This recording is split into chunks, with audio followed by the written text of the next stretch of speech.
ਕਿ ਇਸ ਟਾਈਮ ਜਦੋਂ ਪਾਣੀ ਦਾ ਜਿਹੜਾ ਰੈਲਾ ਹੈ ਨਾ ਉਹ ਬਹੁਤ ਜ਼ਿਆਦਾ ਹੈ। ਲੋਕਾਂ ਨੂੰ ਫੜਨ ਲਈ ਇਜਾਜ਼ਤ ਨਹੀਂ ਹੈ। ਆਰਮੀ ਜਿਹੜੀ ਹੈ ਇਸ ਗੱਲ ਤੋਂ ਬਹੁਤ ਅੱਗੇ ਤੇ ਪਿਛਲੇ ਜਿਹੜੇ ਦਿਹਾਤ ਨੇ ਸਾਡੇ ਚਪਰਾੜ ਵਾਲੇ ਤੇ ਮਰਾਲਿਆਂ ਨੇ, ਉਹਨਾਂ ਦਿਹਾਤਾਂ ਨੂੰ ਤੁਸੀਂ ਕੀ ਪੈਗਾਮ ਦੇਣਾ ਚਾਹੋਗੇ ਅਗਲੇ ਲੋਕਾਂ ਨੂੰ ਕਿ ਇੱਥੋਂ ਛੇਤੀ ਇਨਕਲਾਬ ਕਰ ਜਾਣ? ਉਹਨਾਂ ਨੂੰ ਇਹ ਹੀ ਪੈਗਾਮ ਦਿਆਂਗੇ ਕਿ ਆਪਣੇ ਜਿਹੜਾ ਜ਼ਰੂਰੀਆਤ ਜਿਹੜੀਆਂ ਨੇ ਆਪਣੀ ਚੁੱਕ ਕੇ ਮਕਬੂਲ ਜਗ੍ਹਾ ਤੇ ਮੁੰਤਕਿਲ ਹੋਣ ਦਾ ਅਲਾਟ ਜਾਰੀ ਕਰ ਦਿੱਤਾ ਗਿਆ ਬਜਵਾ ਕੇ ਲੋਕਾਂ ਨੂੰ। ਕਹਿਣ ਦਾ ਮਕਸਦ ਹੈ ਕਿ ਜਿੰਨੇ ਲੋਕ ਨੇ ਉਹਨਾਂ ਦੇ ਜ਼ਰੂਰੀਆਤ ਜਿਹੜੀਆਂ ਚੀਜ਼ਾਂ ਨੇ ਉਹ ਚੁੱਕ ਕੇ ਤੇ ਸੇਫ ਜਗ੍ਹਾ ਤੇ ਪਹੁੰਚ ਜਾਣ, ਕਿਉਂਕਿ ਸਲਾਬੀ ਦਾ ਇਲਾਕੇ ਦਾ ਬਹੁਤ ਜ਼ਿਆਦਾ ਆਉਣ ਦਾ ਜਿਹੜਾ ਖਰਚਾ ਹੈ। ਭਾਜੀ ਇੱਥੇ ਬੱਦਲ ਇੰਜ ਗਰਜਦੇ ਨੇ, ਯਕੀਨ ਮੰਨੋ ਖੌਫ ਆ ਰਿਹਾ ਸਾਨੂੰ ਪੁਲ ਤੇ ਖੜੇ ਹੋ ਕੇ।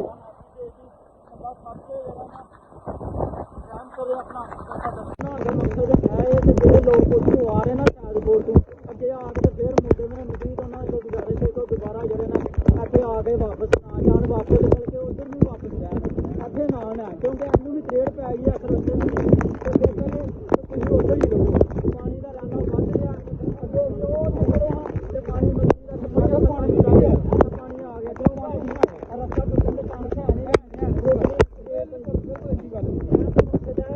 ਲੜਕੇ ਉੱਥੇ ਦੁਬਾਰਾ ਆਉਂਦੇ ਨੇ ਨਾਲ ਝਗੜ ਕੇ ਇੱਧਰ ਆ ਰਹੇ ਨੇ, ਉਹਨਾਂ ਅੱਗੇ ਗੁਜ਼ਾਰਿਸ਼ ਹੈ ਉਹ ਇੱਧਰ ਨਾ ਆਉਣ, ਮਿਹਰਬਾਨੀ ਕਰਨ ਉੱਧਰ ਹੀ ਰਹਿਣ। ਕਈ ਬੰਦੇ ਵੀ ਘੇਰਿਆਂ ਤੇ ਰਹਿ ਕੇ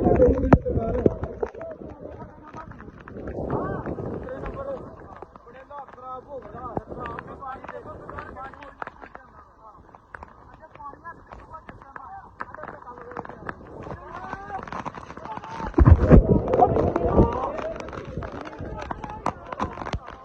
ਦੋਸਤੋ, ਮੈਂ ਹੁਣ ਜਿਹੜਾ ਮੈਂ ਇਸ ਟਾਈਮ ਸ਼ਾਹਪੁਰ ਵਾਲੇ ਪੁਲ ਤੇ ਆ ਗਿਆ ਵਾਂ ਤੇ ਸ਼ਾਹਪੁਰ ਵਾਲੇ ਪੁਲ ਤੇ ਵੇਖੋ ਤੁਸੀਂ ਇਹ ਪਾਣੀ ਦਾ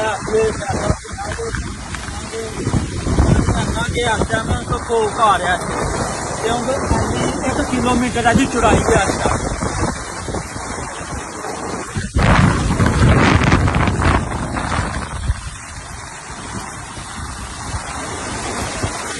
ਪਾਣੀ ਦਾ ਜਿਹੜਾ ਜ਼ੋਰ ਹੈ ਨਾ ਇੰਨਾ ਕਿ ਬੰਦੇ ਨੂੰ ਇੱਕ ਵਾਰੀ ਪਤਾ ਲੱਗਦਾ ਕਿ ਪਾਣੀ ਦਾ ਜ਼ੋਰ ਹੈ। ਜਿਹੜਾ ਪਾਣੀ ਦਾ ਜਿਹੜਾ ਸੰਨ 2014 ਦੇ ਸਲਾਬ ਆਇਆ ਸੀ ਨਾ, ਐਸੇ ਸਿਚੁਏਸ਼ਨ ਦੇ ਵਿੱਚ ਜਿਹੜਾ ਸਲਾਬ ਦਾ ਜਿਹੜਾ ਰੈਲਾ ਨਾ ਇਹ ਗੁਜ਼ਰ ਰਿਹਾ ਇਸ ਟਾਈਮ।